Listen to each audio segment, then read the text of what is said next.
Vision Odisha 2036 ଓ 2047 ଏହି ଆଧାରରେ ଆଜି ଭୁବନେଶ୍ୱରରେ जो कर्मशाला एठी अनुष्ठित ହେଇଛି ये कर्मशाला रे विभिन्न राजनीतिक दलर नेतृवृंद एवं विभिन्न संस्थार तांकर अधिकारी वृंद ओडिशा सरकार रे काम करुथुबा वरिष्ठ आईएएस अधिकारी विभिन्न अधिकारी वृंद एवं एनजीओ मानकर मध्य जो माने हेड अछंती समानकर सहित राज्य सरकारंकर मंत्री परिषद वरिष्ठ सदस्य माने एथिरे भाग नैथिले एवं बेसिकली एथिरे जो मानकर एक्सपीरियंस अच्छी जो माने काम करिसंती जो माने बुद्धिजीवी आकार रे अनेक समय रे मूल्यवान प्रस्ताव सब दियंती ताकू आधार करी आमे जो प्रस्ताव देलु जे आमे 2036 रे केमिति ओडिसा को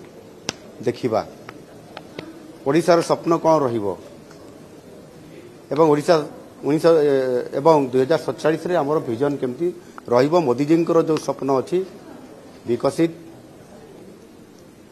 भारत देखिया पाई जो संकल्प नहीं ताकू आमे आमर भूमिका केमती रहिबो आज ग्रोथ इंजिन हिसाब रे आमको गोटे बड़ सुजोग आसी जेहेतु स्वतंत्र ओडिशा प्रदेश गठनर 100 वर्ष पूरण हबो आउ ताहार पूर्ति पालन करा जिवो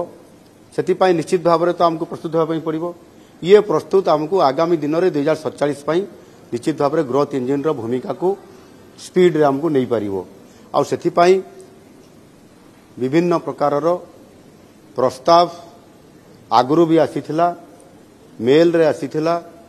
3,20,000 लोक प्रस्ताव भी देइथिले विधायक सांसद विभिन्न स्तर रो जनप्रतिनिधि समस्तंकर प्रस्ताव आगुरु आसीथिला एवं वर्तमान जो आमे ड्राफ्ट प्रस्तुत करिछु शेष पर्याय रे आसिक आमे भी पहुंची गलुनी आ सेथि पई आजिर ये आवश्यकता को आमे एवं संपूर्ण भाव रे याकू ये जो हमर विजन को आमे ताकू संपूर्ण करिवा पई ये स्तर रे आसीछु एथिरे सबु प्रकार रो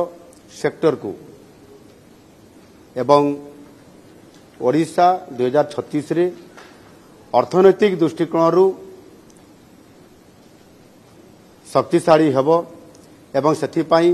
500 बिलियन अमेरिकीय डॉलर रो अधिकारी हेबो से आधार रे जदि आमे प्रोग्रेस करिवु ताहले 2047 रे 1.5 ट्रिलियन अमेरिकीय डॉलर रो अर्थर अधिकारी हेबो अर्थात ओडिशा भारत वर्ष रे अर्थनैतिक दृष्टिकोण रु श्रेष्ठ 5टी राज्य भितर स्थानित हेबो।